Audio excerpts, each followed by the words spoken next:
High খেলাপ্রেমিক দর্শক, আশা করি আপনারা ভালো আছেন।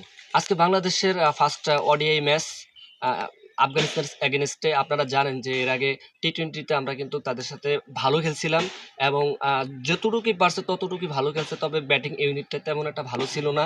লাস্টে যায়া ব্যাটিং ইউনিটে মোটামুটি ভালো ছিল। তো আমি মনে করি আজকে ওডিআই প্রথম ম্যাচ এবং সেই সাথে ডেবু ম্যাচ হচ্ছে সাহিব হাসানের। এবং ভিসার জটিলতার কারণে কিন্তু আসতে পারে নাই, নাইম শেখ। তো সেই জায়গায় হয়তো ফারবেজ ইমনও খেলতে পারে বেস্ট 11-এ আজকে।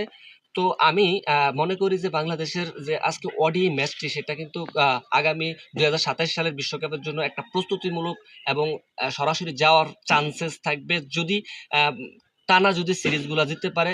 আফগানিস্তানের এগেনস্টে যদি সিরিজ জিততে পারে এবং ওয়েস্ট ইন্ডিজের বাংলাদেশের মাঠে ওয়েস্ট ইন্ডিজের সিরিজ জিততে পারে, তাহলে কিন্তু ৮ নম্বর র্যাঙ্কিংয়ে থাকবে। এখন বর্তমানে ১০ নম্বর র্যাঙ্কিং আছে। যদি ৮ নম্বর থাকে টপ 8-এ, তাহলে কিন্তু অবশ্যই বাংলাদেশ সরাসরি ২০২৭ সালের বিশ্বকাপে যেতে পারবে। তো আমি মনে করি না, একটার উপরে কিন্তু আমরা উছিলা ধরে রাখাটা সবচেয়ে গ্রহণযোগ্য হবে না। লাইক শুধুমাত্র বোলিং ডিপার্টমেন্টের উপরে যদি আমরা উছিলা রাখি, তাহলে কিন্তু সেটা হয় না। তাই আমাদের ব্যাটিং ইউনিট এবং সবকিছু মিলিয়ে কিন্তু আমাদের ভালো খেলতে হবে, টিম কম্বিনেশন করে এবং দলবদ্ধভাবে ইনশাল্লাহ আজকে উইন করতে হবে। ফার্স্ট ম্যাচ ফার্স্ট উইন চাই আফগানিস্তান এগেইনস্টে। Best of luck team tiger.